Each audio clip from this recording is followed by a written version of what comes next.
आदाब नाजरीन, आप देख रहे हैं प्रोग्राम दिन भर सनम के साथ और पिछले 24 घंटों का लेखा जोखा आपके लिए प्रोग्राम दिन भर में और दिन भर आप तक पहुंचाने में हमारे साथ ताउन कर रहे हैं लज्जत मसाले। शुरुआत जम्मू कश्मीर के हालात से और हालात में लाइन ऑफ कंट्रोल और लाइन ऑफ कंट्रोल का उड़ी का कमलकोट ग्वांता का सेक्टर और ग्वाल्ता सेक्टर में आज सुबह से लाइन ऑफ कंट्रोल के इस सेक्टर में इन्फिल्ट्रेशन की खबरें आ रही हैं और बताया जा रहा है कि सुबह से लाइन ऑफ कंट्रोल के इस सेक्टर में मिलिटेंट्स और फोर्सेस के दरमियान गोलियों का चलने का तबादला हुआ है।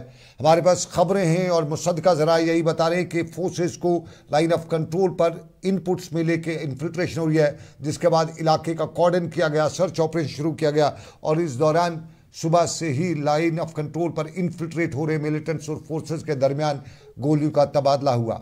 किसी जानी नुकसान की फ़िलहाल खबरें तो नहीं मिल रही हैं, लेकिन बताया जाता है कि बीच बीच में रुक रुक के जंगलाती इलाके में वक्फे वक्फे से गोलियां चल रही हैं और इलाके के वसी इलाके को मुआसरे में लिया गया है, फोर्सेस को और डिप्लॉय किया गया है। और ये लाइन ऑफ कंट्रोल का उड़ी का सेक्टर जहां पे हमारे पास खबरें आ रही हैं कि इन्फिल्ट्रेशन हुई है। थोड़ा सा याद दिलाते चले, जम्मू कश्मीर में इस हफ्ते या इस महीने के दूसरे हफ्ते से ही इस तरह की सूरत-हाल जो है जम्मू कश्मीर में बड़े दिनों बाद एक बार फिर दिखाई दी है। लेकिन अब ज़रा हम दूसरे पड़ाव पे चलते हैं और दूसरा पड़ाव अमरनाथ यात्रा भी शुरू होने जा रही है, लेकिन उससे पहले हाजी साहिबान भी वापस आना शुरू हो चुके हैं। आज सरकारी तौर पे गए हुए हाजी साहिबान जो हैं वो वापस पहुंचना शुरू हुए और अभी कुछ देर में श्रीनगर के हवाई अड्डे पर उनका जहाज़ भी लैंड करने वाला है। माना यही जा रहा है कि जहाज़ निकल चुका है, सिर्फ हवाई अड्डे पे पहुंचने वाला है और ख़बरें हैं कि 9:15 बजे के करीब श्रीनगर के हवाई अड्डे पर हाजी साहिबान का सरकारी तौर पे गया हुआ काफ़िला पहली बार वापस पहुंचेगा और कुछ ही लम्हों में वो श्रीनगर के हवाई अड्डे पे उतरने वाला है। हमारे साथी वहाँ पे पूरी तरह से तैयार है, हवाई अड्डे के बाहर पूरी तरह से आपको अपडेट करते रहेंगे हम कि कितने हाजी साहिबान आज पहुँच रहे हैं और क्या कुछ सिचुएशन है। कल ये जो तस्वीर है ये कल उन हाजी साहिबान का काफ़िला है जो प्राइवेट ज़राया से हज करने के लिए गए हुए थे और अभी जो पहुँचने वाले हैं ये सरकारी तौर पर जिन्हें बाज़ाब्ता तौर पर हज कमेटी ऑफ इंडिया ने वहाँ पहुँचाया था, हज के लिए मौका फराहम किया था। लेकिन अमरनाथ यात्रा की बात भी करते हैं। अमरनाथ यात्रा भी इस महीने से शुरू होने जा रही है और इस महीने के आखिरी दिन बाज़ाब्ता तौर पे 29 जून को अमरनाथ यात्रा शुरू होगी और इस हवाले से आज भी सरकारी सतह पर तैयारियां हो रही थी। श्रीनगर में जम्मू कश्मीर के लेफ्टिनेंट गवर्नर मनोज सिन्हा ने आज बाज़ाब्ता तौर पे पूजा भी की और पूजा अर्चना के साथ साथ दुआ भी की और दुआ के साथ उम्मीद का इजहार भी किया। मनोज सिन्हा ने आज की पूजा अर्चना के हवाले से और उसके बाद जम्मू कश्मीर की आवाम पे उम्मीद का इजहार करते हुए बताया कि माजी में भी जिस तरह से सरकार जम्मू कश्मीर की आवाम ने अमरनाथ यात्रा को सपोर्ट किया है, अब की बार भी खसूसी सपोर्ट होगा और जम्मू कश्मीर की आवाम जो है अमरनाथ यात्रा तक पहुंचने के लिए यात्री को हर तरह की मदद करेंगे, इमदाद करेंगे। जम्मू कश्मीर के चीफ सेक्रेटरी अतुल डुल्लू भी अमरनाथ यात्रा के इंतजामात का जायज़ा लेने के लिए आज जम्मू पहुंचे हुए थे। श्रीनगर में उन्होंने पूजा में पहले शिरकत की, उसके बाद वो जम्मू पहुंचे और जम्मू में भी उन्होंने आज इंतजामात का जायज़ा लिया। जम्मू में यात्री निवास हो या बाकी इंतजामात हो, जम्मू कश्मीर के चीफ सेक्रेटरी अतुल डुल्लू ने उन सभी इंतजामात का हतमी तौर पर जायज़ा भी लिया। इधर यात्रा से पहले जो पड़ाव आते हैं, ये चीफ सेक्रेटरी की तस्वीर अतुल डुल्लू की और अतुल डुल्लू अमरनाथ यात्रा के जो जायज़ा लिया जा रहा है यात्रा के हवाले से उनकी मीटिंग का सिलसिला भी जारी रहा और साथ साथ में उन्होंने जितनी भी फैसिलिटीज़ या कैंप्स वगैरह हैं उनका मुआयना भी किया। लेकिन आपको बताते चलें यात्रा से पहले ही यात्रा कैंप्स लगना शुरू हो जाते हैं और ये हैं वो तस्वीर जो मुल्क की मुख्तलिफ रियासतों से कैंप्स लगाने के लिए पहुँच रहे हैं और अमरनाथ यात्रा के हवाले से कैंप्स लगाने वाले जो लोग हैं वो आना शुरू हो चुके हैं। बाज़ाब्ता तौर पे जो अपने वो खेमे लगाएंगे और खेमे के साथ साथ लंगर वगैरह लगाएंगे, जितने भी अरेंजमेंट्स होंगे चाहे वो सरकारी सतह पे हों या गैर सरकारी सतह पे, उन सब के हवाले से इक़दामात उठाए जा रहे हैं। और इसके बाद अब हम सियासत पे नज़र डालते हैं और सियासत पे इंजीनियर रशीद बाज़ाब्ता तौर पे अब की बार जेल में होने के बावजूद भी नॉर्थ कश्मीर की सीट से इंतखाबात जीत के और बड़े मार्जिन से जीत के पार्लियामेंट तक पहुँचे हैं, लेकिन अभी भी उनके पार्लियामेंट तक पहुँचने में कुछ रुकावटें हायल है। बाज़ाब्ता तौर पे आज इंजीनियर रशीद के ज़मानती मामले को एक बार फिर झटका ही लगा और अदालत ने आज उनकी ज़मानत पर कोई सुनवाई नहीं की बल्कि अगली तारीख ही रखी और तारीख रखते हुए मुअज़्ज़ज़ अदालत ने अगली तारीख जो है वो 1 जुलाई की रखी हुई है। थोड़ा सा याद दिलाते चले, जो अर्जी दी है तिहाड़ जेल में बंद जो नौ मुंतखब मेंबर पार्लियामेंट है, उन्हें ज़मानती अर्जी दाखिल की थी। उसको पहले अदालत ने 18 जून के लिए तारीख दी हुई थी। ताहम ईद उल ज़ुहा की तकरीब के बाद अदालत ने उसको 22 जून की तारीख मुकर्रर की, लेकिन आज की तारीख पर एक और तारीख लगी और अब 1 जुलाई को ज़मानती दरख्वास्त पर मुअज़्ज़ज़ अदालत फ़ैसला करेगी, गौर करेगी, फ़ैसला करेगी। ये 1 जुलाई को होगा। थोड़ा सा याद ये भी दिलाते चले कि इंजीनियर रशीद नॉर्थ कश्मीर से मेंबर पार्लियामेंट बन चुके हैं। 2019 के मामलात के बाद वो लगातार जेल में हैं और टेरर फंडिंग से लेके बाकी मामलात में वो इस वक्त जेल में, तिहाड़ जेल में बंद हैं। और कश्मीर के, नॉर्थ कश्मीर की आवाम ने उन्हें भरपूर सपोर्ट करते हुए जेल से रिहाई दिलाने के लिए कुछ तो इकदाम उठाए थे, लेकिन अब देखना है कि उनका आगे का क्या लाहेअमल होता है। ताहम सियासत के गलियारों में और भी कई पड़ाव हैं। सियासत के गलियारों में पड़ाव है कि जम्मू कश्मीर में इंतखाबात की बात वज़ीर-ए-आज़म ने की और वज़ीर-ए-आज़म ने श्रीनगर के SKCC में जब बताया कि बहुत जल्द इंतखाबात होने जा रहे हैं, वोट डालने का हक मिल रहा है, तो उसके बाद ही सियासी जमातों में उथल पुथल ना सही, लेकिन वो सियासी महाज दोबारा गर्म होना शुरू हो चुका है। और इसी सियासी महाज में नेशनल कॉन्फ्रेंस अभी उतने पर तो नहीं तोड़ रही है, लेकिन PDP और कांग्रेस बड़ी कोशिशों में लगी हुई है। कांग्रेस के लोकल लीडरशिप से लेकर नेशनल लेवल की लीडरशिप जम्मू कश्मीर में सियासी महाज पर और ख़ास तौर पे कश्मीर में सियासी महाज पर आगे बढ़ने के लिए कोशिश कर रही है। और PDP के हवाले से भी खबरें निकल के आ रही हैं कि कुछ लोग जो पार्टी छोड़ के अलग हुए थे दोबारा घर वापसी कर रहे हैं या दोबारा सियासत में एक्टिवेट हो रहे हैं। और इसी हवाले से खबरें आ रही है कि 1 दर्जन के करीब साबका मेंबरान असम्बली जो है वो PDP में शमूलियत या PDP में वापसी करें। कुछ नाम लिए जा रहे हैं, कुछ के बारे में बताया जा रहा है और कुछ के बारे में अंदाज़ा लगाया जा रहा है। और PDP हल्के भी ये बता रहे हैं कि इस हफ्ते यानी 20-30 जून को उनके पार्लिमानी अमूर की जो कमेटी है उसका इजलास भी तलब किया गया है। और इस इजलास में जो पिछले दिनों पार्टी को ज़बरदस्त दचका लगा उस पर भी जो है गौर खौज किया जाएगा। और पार्टी की हाई कमान से लेकर निचली कमान तक कुछ ढांचों को बदलने की बात भी की जा रही है। माना जा रहा है कि बहुत से मामला पर गुफ्त शनीद भी की जाएगी और जो वापस लीडर आ रहे हैं उसके हवाले से भी लाहेअमल तैयार किया जाएगा। BJP के हवाले से लाहेअमल तैयार किया जाएगा।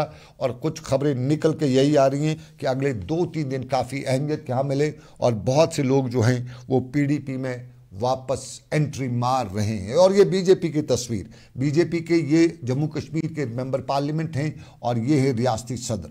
रियासती सदर से लेकर BJP के दूसरे लीडरान के हवाले से अच्छी खबरें नहीं आ रही है। जम्मू में हालिया इंतखाबात के बाद BJP के हवाले से खबरें यही है कि BJP के हाई कमान से BJP का कारकुन और BJP का जो 2nd tier 3rd tier leader है वो नाराज़ दिखाई दे रहा है। और नाराज़गी की कई वजूहत है। ये भी बताया जा रहा है कि अब की बार BJP की जो लीडरशिप है उनको अगर वोट मिला है तो एक बार फिर मोदी के नाम पे मिला है, लोकल लीडरशिप के नाम पे या लोकल कैंडिडेट्स के नाम पे वोट नहीं मिला है। तो इसी चीज़ को लेकर जम्मू में किस तरह की सरगर्मियां हैं, जम्मू में BJP के अंदर की क्या खलबली है। और BJP इस हफ्ते बड़ी मीटिंग भी जम्मू में मुनक्कद करने जा रही है।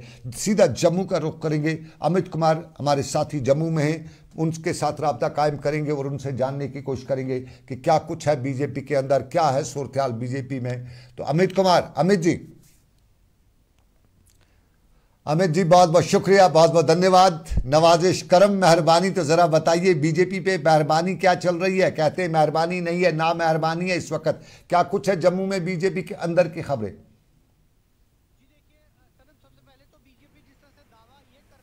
वो जम्मू कश्मीर में सरकार बनाएगी और सरकार बनाने के लिए आपके पास जनता का ताउन होना बहुत जरूरी है। लेकिन मौजूदा समय में जो सरगर्मियां दिख रही हैं उसमें भाजपा के अपने कार्यकर्ताओं का ताउन उनकी तरफ नहीं है। देखिए, जो वोटर का जो तालमेल रहता है वो सबसे ज्यादा जमीनी सतह पर जो नेता रहते हैं उनका तालमेल वोटर के साथ होना बहुत जरूरी है। और ऐसे में अर्बन लोकल बॉडीज और पंचायती राज के जो नेतागण हैं BJP के, उनका सबसे पहला राब्ता जो है वो वोटरों से होता है। लेकिन जिस तरह से अभी मरकजी सरकार के जो इंतखाबात हुए थे उसमें ये देखा गया कि भाजपा को कई जगहों पर पटखनी देखने को मिली है। उसका जब पूरा असेसमेंट किया गया, उस असेसमेंट में यह पता चल पाया कि जो बीजेपी के पंचायती लेवल और अर्बन लोकल बॉडीज के जो जीते हुए नुमाइंदे थे, उनका ये दुख था कि उनके जो बड़े नेता है वो उनके साथ ताउन नहीं करते, जिस वजह से उनकी और जनता के बीच में तालमेल टूट गया। इसी वजह से जो हमें अभी सूत्रों के मुताबिक जानकारी मिल पाई है कि कुछ कॉर्पोरेटर्स ने लिखित में सेंटर में बीजेपी के नेताओं को ये शिकायत दर्ज की है कि जो उनके आला नेता है, जो उनके बड़े यहाँ पे भाजपा के हाईकमान है जम्मू कश्मीर यूटी में, वो उनके साथ ताउन नहीं करते, जिसका साफ तौर से खामियाजा भुगतना पड़ रहा है। और शायद इसी वजह से आने वाले मंगलवार को यानी कुछ दिनों के बाद ही जम्मू के बीजेपी कार्यालय में एक बड़ी बैठक होने जा रही है, जिसमें सभी भाजपा के नेताओं को आमंत्रित किया गया है और इस बात पर असेसमेंट किया जाएगा कि आखिर पिछले चुनावों में क्या कुछ नुकसान रहे और आगे की रणनीति किस तरह से होनी चाहिए। इस बैठक में तरुण चुग भी होंगे और इसके अलावा जो जम्मू कश्मीर बीजेपी के जो चुनावों के नए प्रभारी बनाए गए हैं केंद्रीय मंत्री, वो भी इसमें शिरकत करने जा रहे हैं। तो महत्वपूर्ण है, शायद यदि इन असेसमेंट को सही पाया गया तो आने वाले समय में जम्मू कश्मीर के भाजपा नेताओं की शक्ल जो है वो बदल सकती है, क्योंकि खास तौर से जो हमें सूत्रों के मुताबिक जानकारी मिल पाई है कि भाजपा के जमीनी सतह के नेता जो हैं वो जम्मू कश्मीर भाजपा के जो अध्यक्ष हैं रविंदर रैना, खास तौर से उनसे नाखफा है, जिसको लेकर पार्टी कार्यालय जो दिल्ली के जो नेता है वो खासा चिंतित है। अमित, मैं कुछ जम्मू के सहयोग दोस्त मेरे हैं, उनसे बात करता रहता हूं। अमित, अगर आप तक मेरी आवाज आ रही है तो जी बिल्कुल उनसे मैं जब बात करता हूं तो यही उनसे बात करते हुए ये बात निकल के आती है कि बीजेपी को जम्मू में अब की बार एक बार फिर वोट नहीं पड़ा, बल्कि एक बार फिर मोदी के नाम पे जम्मू में वोट पड़ा है। और उसका कारण ये लोग बता रहे हैं कि अगर चाहे एलजी एडमिनिस्ट्रेशन थी, ये डायरेक्टली इनडायरेक्टली जो है बीजेपी के लोग बता रहे थे हमारा, लेकिन लोगों का फिर भी काम नहीं हुआ है। तो वो कारण है कि जम्मू में आम वोटर जो है बीजेपी से बड़ा निराश दिख रहा है। जी बिल्कुल, ये बात बिल्कुल सच है कि जम्मू कश्मीर में यदि इस चुनावों में भी कोई वोट पड़ा है तो वो सीधे तौर से मोदी के नाम पर पड़ा है, क्योंकि माफ कीजिएगा सनम, क्योंकि जो जम्मू कश्मीर के जो भाजपा के लीडर है वो साफ तौर से यहाँ पर सफल साबित नहीं हो रही। इस बात की जो शिकायत है वो कई बार जनता जो है वो करती रहती है, और खास तौर से न केवल जनता बल्कि जो भाजपा के नेता हैं, जो यहाँ के विधायक और कॉर्पोरेटर हैं, वो भी इस बात से खफा है। और इसका प्रमाण ये है, उसकी सबूत ये है कि इन चुनावों से ठीक पहले जो यहाँ पे तालाब टिलो का एक वार्ड है, जो वो उसके भाजपा कॉर्पोरेटर है, उन्होंने भाजपा से रिजाइन दे दिया, उन्होंने भाजपा पार्टी से अपना किनारा जो है वो कर लिया। तो एक कॉर्पोरेटर का पार्टी से किनारा करना बहुत बड़ी बात जो है वो कही जा सकती है। तो ऐसे में भाजपा भी इस बात को सुनिश्चित कर रही है कि उनका जो एक लिंक है वो टूटता जा रहा है, और वो किस वजह से टूटता जा रहा है, उसके पीछे क्या भाजपा के जो अध्यक्ष या उसके आसपास के जो नेतागण हैं, जो उनकी अपनी खिचड़ी है, क्या वो एक वजह है? इसी बात पर सस्पेंड करने के लिए शायद मंगलवार को एक महत्वपूर्ण बैठक होने जा रही है। अमित, मंगलवार को बैठक होने जा रही है। चलिए, ये इस मुद्दे पे मुझे दूसरा मुद्दा जो आपसे आना है वो अखनूर में दुर्घटना हुई है, हादसा हुआ है। अगर आपके पास कोई जानकारी है तो जरा बता दीजिएगा दर्शकों को हमारी को कि ये क्या दुर्घटना हुई है। जी देखिए सनम, जिस तरह से सड़कें हम अपने दर्शकों को दिखा पा रहे हैं कि जम्मू कश्मीर में जो सड़कों पे सड़क हादसे होते हैं, इसमें मरने वालों की संख्या जो है वो यहाँ के टेररिज्म से कहीं ज्यादा होती है, जो टेररिज्म से अफेक्टेड होते हैं। और ऐसे में हर दूसरे दिन यहाँ पे इस तरह की सड़क दुर्घटना जो है वो देखने को मिलती है। आज अखनूर से जोड़िया में दो बसें जा रही थी जो आपस में आमने सामने जो है वो टकरा गई, और इसमें करीब 2 दर्जन के करीब जो है पैसेंजर्स थे वो घायल हुए, जिसमें 3 की क्रिटिकल हालत जो है वो बताई जा रही है। और जब ये दोनों बसें आपस में टकराई तो वो दोनों टकराने के बाद साथ लगे पेड़ों के साथ धराशायी हो गई। बहुत ज्यादा दर्दनाक ये सड़क हादसा था, लेकिन अभी तक किसी तरह की कैजुअलिटी की खबर जो है वो इसमें नहीं है। बहुत बहुत धन्यवाद, बहुत शुक्रिया अमित, बहुत शुक्रिया। मेरे साथी अमित कुमार जम्मू से, और जम्मू से हालात वाक़ात पे पूरी नज़र रखते हुए खबरें यही आ रही है कि बीजेपी के अंदर भी सब कुछ ठीक ठाक नहीं है।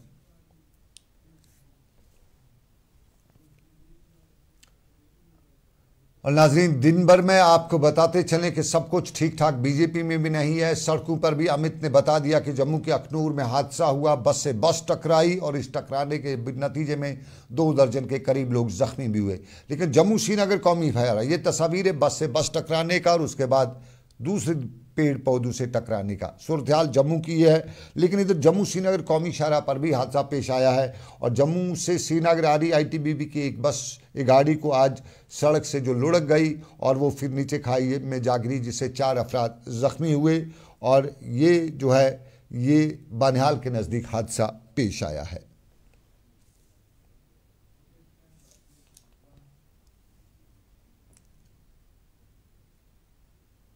यह हादसा बानिहाल के पास पेश आया है।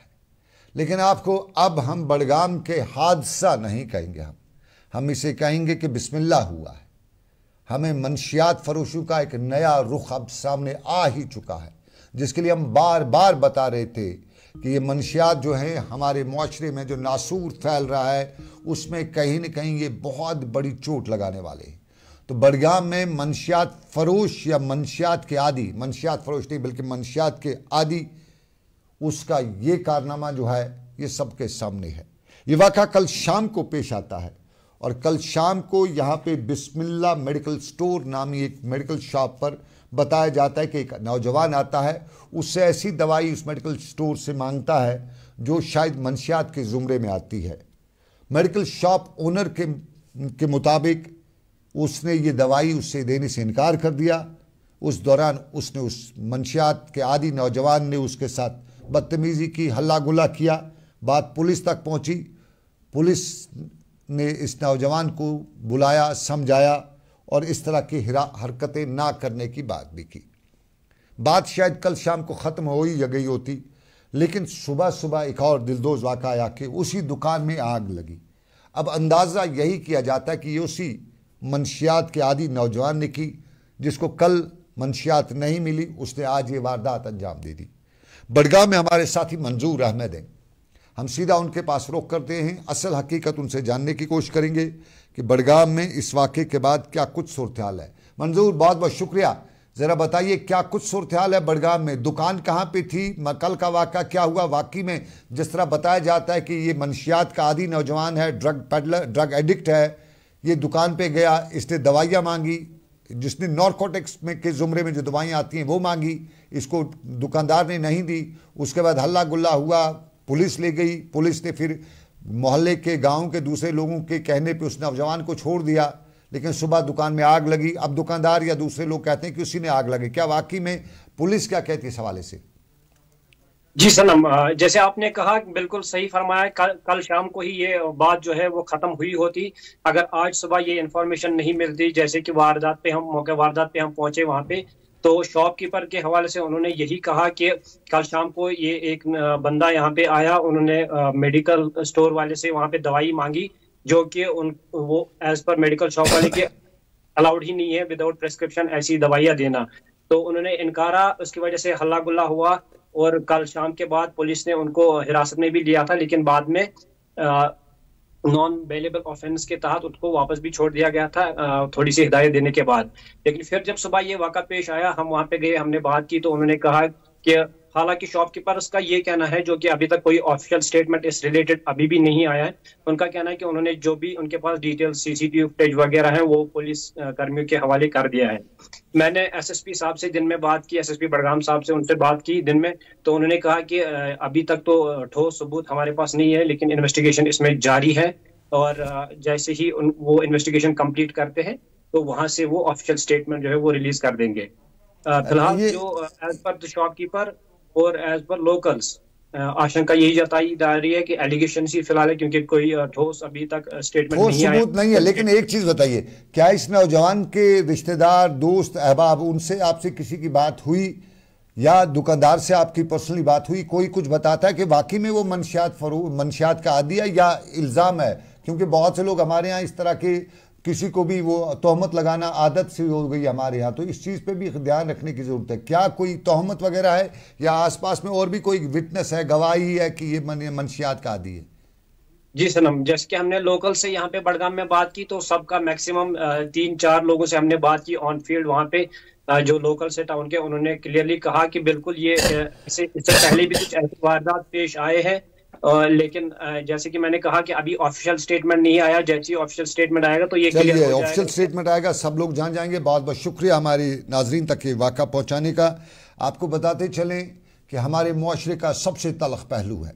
बार बार मैंने इससे पहले मैं जो दूसरी चैनल पे काम करता था वहाँ पे भी मैं आपको बता रहा था, अपने नाज़रीन को लगातार बताता रहता था कि मंशियात का धंधा जो है, मंशियात का जो ये मुसीबत है, ये हमारी अब बहुत गहराई तक पहुँच चुकी है और इससे हमें बचना है।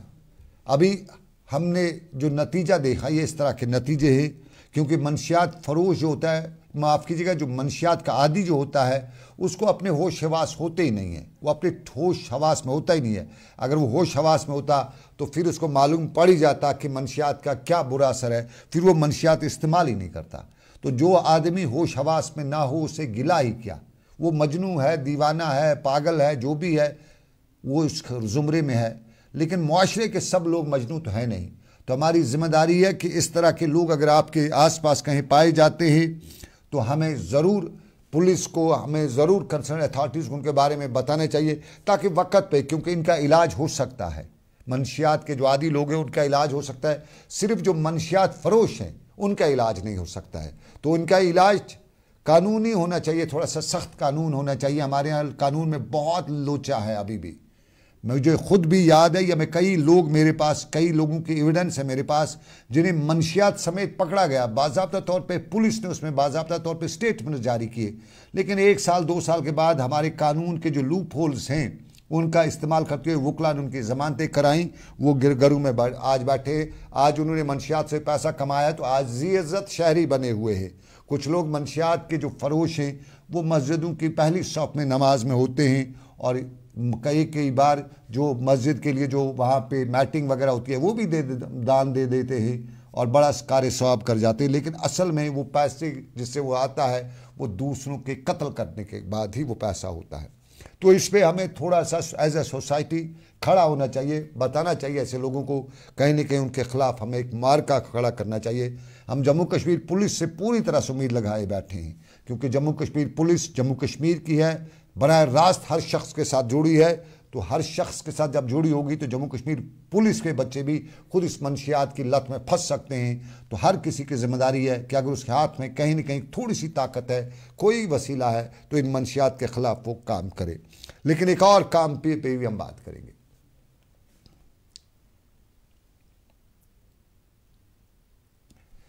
और नाज़रीन, अब ज़रा थोड़ा सा हमारे यहाँ जल जीवन मिशन की बात भी करेंगे। सोपोर के लोगों के लिए खुशखबरी, और सोपोर के लोगों के लिए जल जीवन मिशन के डायरेक्टर जीएन यत्तू ने आज खुशखबरी सुनाई है। सोपोर के मुख्तलिफ इलाकों का दौरा करते हुए जीएन यत्तू ने आज सोपोर के लोगों को यकीन दहानी बताई कि सोपोर के ऊपरी इलाके खड़गू मंगलू, जिसे आमतौर पर कहा जाता है उर्दू में या ऑफिशियल सरकारी लैंग्वेज में उससे रामपुर राजपुर कहा जाता है, लेकिन खड़गू मंगलू के बारे में बात करते हुए उन्होंने बताया कि खड़गू मंगलू का जो इलाके यहाँ तक पहुँचना ये भी एक कमाल है। इस पहाड़ी पर खड़गू मंगलू बहुत ऊंचा पहाड़ी पे वाक़ा एक छोटा सा इलाका है, खूबसूरत सा इलाका है, और यहाँ तक पहुँच के जीएन यत्तू ने यहाँ फिल्ट्रेशन प्लांट का जायज़ा भी लिया और उम्मीद का इज़हार किया कि अगले चंद दिनों में ये मुकम्मल होकर सोपोर तक पानी की जो समस्या है, पानी का जो मसला है, वो पूरी तरह से हल किया जाएगा। और नाज़रीन, ये सोपोर में जीएन यत्तू ने इस हवाले से बाद में बताया भी। सोपोर सब डिवीजन में काफी पहाड़ी इलाका है, बर्फबारी काफी होती है। यहाँ जो पानी की सहूलियत पहले थी, जैसे अभी आपने सुना कि हमारे सरपंच साहब ने बताया, काफी मुश्किलात लोगों को यहाँ रही है। और मुझे उम्मीद है आज जो हमने यहाँ स्कीम का इंस्पेक्शन किया, या इससे पहले भी जो देखा ना स्कीम, इससे पहले भी जो स्कीम यहाँ पे ऑलरेडी कमीशन हो चुकी है, तो ये 2 करोड़ 42 लाख के लागत से एक स्कीम लॉन्च हुई है।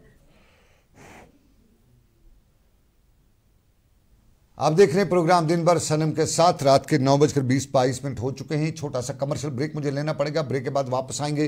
केसीसी लोन के हवाले से लगातार हमारे सोशल मीडिया पे अब भी सवाल पूछे जा रहे हैं, उस सवाल का जवाब भी देंगे, लेकिन इस तजारती वक्फे के बाद। Chili one by hand makes Atfar chili most refined. Turmeric is hand picked. Every aroma of fennel is preserved. The intense sorting and cleaning makes the Atfar spices the best. Atfar spices keep your family away from any kind of adulteration, and we make sure your health is important for us. Fill your kitchen with Atfar spices and keep your family in best health and taste. Kashmir की वादियां और भी खूबसूरत लगती हैं जब हाथों में होता है प्याला ब्लैक मस्ती चाय का। ताजगी ऐसी कि हर लबों पे मुस्कान लाए, कड़क इतनी कि हर सुबह बेहतर नहीं बेहतरीन हो जाए। कश्मीर के असली चाय के दीवाने पीते हैं सिर्फ ब्लैक मस्ती चाय, आप भी पीजिए। जो लाए तेजपन हर एक निवाले में और मिर्च जो बनता है लज्जत के विश्वास और प्यार से। लज्जत का रेड चिली पाउडर जो लाए हर जायके में एक गजब सा तीखापन और बढ़ाए खाने का स्वाद दुगना। आज ही ले आइए लज्जत का रेड चिली पाउडर जो लाए तेजपन हर एक निवाले में और मिर्च जो बनता है लज्जत के विश्वास और प्यार से। लज्जत का रेड चिली पाउडर जो लाए हर जायके में एक गजब सा तीखापन और बढ़ाए खाने का स्वाद दुगना। आज ही ले आइए लज्जत का रेड चिली पाउडर। बहुत शुक्रिया। तिजारती वक्फे के बाद केसीसी लोन की बात भी हम करेंगे, लेकिन उससे पहले बताते चले हम आपको कुछ तस्वीर पहलगाम की दिखा देते हैं। ये पहलगाम की तस्वीर आपके टेलीविजन स्क्रीन पर जरा भी दिखा दीजिएगा। पहलगाम की ये तस्वीर जो डिमोलिशिंग ड्राइव आज वहां पे पहलगाम में हुई है। पहलगाम सरकार के बड़े इदारे यानी ऑनरेबल कोर्ट के आबिद, जरा तस्वीर दिखा दीजिएगा, तस्वीर दिखाइएगा। आबिद डिमोलिशिंग ड्राइव हो रही है और यहाँ पे गैर कानूनी तौर पे खड़ा किए गए ढांचे जो हैं वो मिसमार किए जा रहे हैं।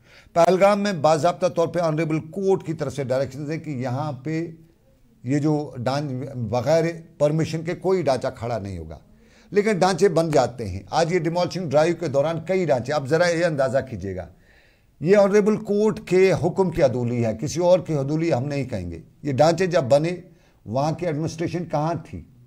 इतना जो बना ये 1 घंटे में, 2 घंटे में, 1 दिन, 3 दिन में नहीं बना। आज एडमिनिस्ट्रेशन सारी पहुंची हुई है और इसके पीछे की कहानी क्या है साहब? जाहिर है इतना टाइम बनते वक्त आंखें बंद करना, और फिर एक ही नहीं बना है और ढांचे कुछ ही गिरते हैं। बने तो बहुत हैं लेकिन कुछ ही गिराए जाते हैं। तो अब मैं ऑनरेबल या हमारे बहुत से लोगों ने हमें बताया कि ऑनरेबल जो supreme court high court of Jammu Kashmir है उनसे इस तरह हवाले से अपील की जाए कि वो देखें कितने बने हैं और कितने गिराए जाते हैं। यहाँ पे कुछ लोगों को बहुत से सवाल खड़ा होते हैं और ये सवाल साफ जाहिर है, 1 दिन में, 1 महीने में तो ये ढांचा बन नहीं सकता है। स्लैब पड़ी हुई है, दूसरा फ्लोर बना हुआ है, ग्राउंड फ्लोर बना हुआ है, नीचे भी ज़मीन में खुदाई हुई है। तो या तो ये फरिश्तों ने अगर बनाया है 1-1.5 घंटे में, तो फिर कह सकते हैं कि वहाँ पे फरिश्ते आए, उन्होंने एक ही दिन घंटे में बनाया, तो हमारी इंतज़ामिया को पता नहीं चला। इंतज़ामिया वहाँ मौजूद थी, उसके होते हुए सब बने हैं। तो कहीं ना कहीं सवाल है और इन्हीं सवालात के बीच में आपको नाज़रीन केसीसी लोन की बात भी की जाती है। चलते चलते केसीसी लोन की बात करेंगे और केसीसी लोन में हमारे सोशल मीडिया बताया जा रहा है कि हमारे बहुत से बैंक्स जो हैं वो केसीसी लोन नहीं दे रहे। तो मैंने आज दिन में भी जो हुकाम है ख़ासतौर पे जेके बैंक की अथॉरिटी से बात की थी, तो उन्होंने कहा कि जो भी पैरामीटर्स हमारे हैं केसीसी लोन देने के, उन पे अगर कोई बैंक नहीं उतरता है, वो पूरा नहीं करता है, या तो अगर कोई कस्टमर वो पैरामीटर्स पे पूरा नहीं उतरता है तो फिर बाज़ाब्ता तौर पे लोन देने का वो मजाज है, बैंक नहीं देगा। लेकिन अगर सभी पैरामीटर्स पे वो आदमी खरा उतरता है जो लोन लेना चाहता है, उसके पास बाज़ाब्ता तौर पे सरकार की वो कायदे के मुताबिक ज़मीन वगैरह है, वो एग्रीकल्चर लैंड है, तो वो किसी लोन का हकदार है, उससे लोन मिल सकता है। और अगर नहीं मिल रहा है तो जम्मू कश्मीर बैंक का जो टोल फ्री नंबर है उस पर बाज़ाब्ता तौर पर अपनी कंप्लेंट दर्ज कराई जा सकती है। और बाज़ाब्ता तौर पर विदिन 1 वीक अगर जम्मू कश्मीर बैंक की तरफ से रिस्पांस नहीं मिला तो फिर उस पर बात की जा सकती है। ये केसीसी लोन की बात। और ख़बरें ये भी आ रही हैं कि निर्मला सीतारमण जो अपना तीसरा बजट, अब की बार जो तीसरी टर्म है सरकार की, उसमें निर्मला सीतारमण दूसरी बार जो अपना बजट पेश करेंगी उसमें केसीसी लोन जम्मू कश्मीर का सरफरस रहेगा। और इस हफ्ते ही वो मीटिंग होने जा रही है और दिल्ली से खबरें कि बाज़ाब्ता तौर पर नया बजट बनाने के हवाले से निर्मला सीतारमण का जो मीटिंग का सिलसिला है, जिनमें जम्मू कश्मीर के जो टॉप बॉसेस हैं उनसे भी गुफ्तशनीर की जा रही है, उनसे भी सलाह मशवरा किया जा रहा है। उसमें जम्मू कश्मीर इंतज़ामिया ने केसीसी लोन के वेव ऑफ के हवाले से भी जो है प्रपोजल दिया हुआ है। अब वो किस तरह से होगा वो उसके बाद पता चलेगा। लेकिन जेके बैंक हुकाम ने बताया है कि केसीसी लोन अगर कोई बैंक उन्हें नहीं देता है तो जम्मू कश्मीर बैंक का जो कॉल टोल फ्री नंबर है उस पर कंप्लेंट दर्ज कराई जा सकती है। तो नाज़रीन, ये था हमारा आज का प्रोग्राम दिन भर। आज के प्रोग्राम से बस इतना ही। कई और मामला थे। गुरुपुरब भी था आज। मेरे सभी सरदार भाइयों को गुरुपुरब की बहुत बहुत मुबारकबाद। जम्मू कश्मीर से लेकर मुल्क भर में आज गुरुपुरब के हवाले से बड़ी तकरीबात हुई, लेकिन आपको बताएं कि वक्त इख्ताम पजीर हुआ चाहता है। अभी इतना ही, दीजिए इजाज़त, अल्लाह हाफिज़।